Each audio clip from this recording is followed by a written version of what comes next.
लाडसावंगी करमाड व लाडसावंगी चौका रस्त्याचा उद्घाटन करणाऱ्यांना शेतकऱ्यांचा विरोध। राजस्थान महामहिम राज्यपाल हरिभाऊ बागडे यांनी उद्घाटन न करण्याची नामुसी।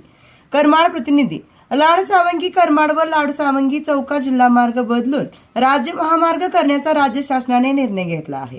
राज्य महामार्गात रूपांतरित करण्यात आल्यानंतर सदरील रस्त्याचा रुंदी वाढवण्यात आली असून शेतकऱ्यांना जमीन भूसंपादन अधिग्रहित करण्याची नोटीस व मोबदला न देता शेतकऱ्यांच्या जमिनी भूसंपादन करण्यात येत असल्याने शेतकऱ्यांना महामहिम राज्यपाल हरिभाऊ बागडे यांच्या समोर व्यथा मांडली।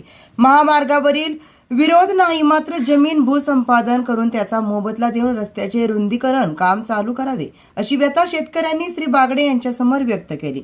सोमवार दिनांक 6 जुलै रोजी राजस्थानचे राज्यपाल हरिभाऊ बागडे यांचा अचानक दौरा भाबर्डा शिवारात दुपारी 4 वाजता येताच मोठ्या पोलीस बंदोबस्त घेऊन आलेल्या लाडसावंगी करमाड व लाडसावंगी चौका महामार्ग रुंदीकरणाचे कामासाठी कंत्राटदाराने शेतकऱ्यांना विश्वास न घेता उद्घाटन करण्याचा अडमुठापणा हा राजस्थान महामहिम राज्यपाल हरिभाऊ बागडे यांना सहन करावा लागला।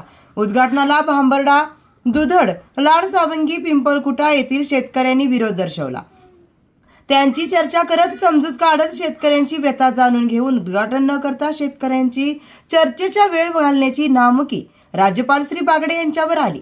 पिंपळकुटा येथील एका शेतकऱ्याने सहमती दिल्यामुळे केवळ एका क्षेत्रासाठी एक श्रीफळ फोडत उद्घाटन करण्याची वेळ श्री बागडे यांच्यावर कंत्राटदाराच्या आडमुठेपणामुळे आल्याचे दिसून आले। शेतकऱ्यांनी आपल्या व्यथा मांडून हा जिल्हा मार्ग 1962 साली झाला होता आणि राज्य सरकारने हा रस्ता बदलून त्याचे राज्य महामार्ग 215 क्रमांक मध्ये रूपांतरित करण्याचा निर्णय घेतला आहे। जिल्हा मार्ग असताना हा रस्ता 33 फूट होता। राज्य महामार्ग मध्ये रूपांतरित करण्यात आला असल्याने हा महामार्ग आता 100 फुटाचा करण्यात येणार आहे।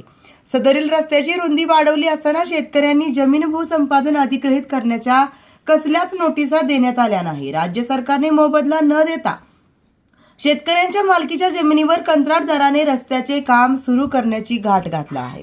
शेतजमिनीचा मोबदला न देता शेतकऱ्यांच्या जमिनी भूसंपादन अधिग्रहित करण्यात येत असल्याने सर्व शेतकरी चिंतेत असून आमच्यावर अन्याय होत असल्याची भावना शेतकऱ्यांनी श्री बागडे यांच्या समोर व्यक्त केली। राज्य सरकारने सदरील प्रकरणी हस्तक्षेप करून शेतकऱ्यांना मोबदला दिला पाहिजे अशी मागणी शेतकऱ्यांनी श्री बागडे यांच्या समोर केली। दुधड, भाबर्डा, पिंपळकुटा, मुरुमखेडा, लाडसावंगी, शेलूद, चारटा, हातमाळी, लांबकाना, नायगवान, अंजनडह, डोनावडा व चौका येथील शेतकऱ्यांच्या जमिनी या रस्त्यात जाणार आहे। अनिल भालेराव, जिल्हा प्रतिनिधी, SS India news, Chhatrapati Sambhajinagar.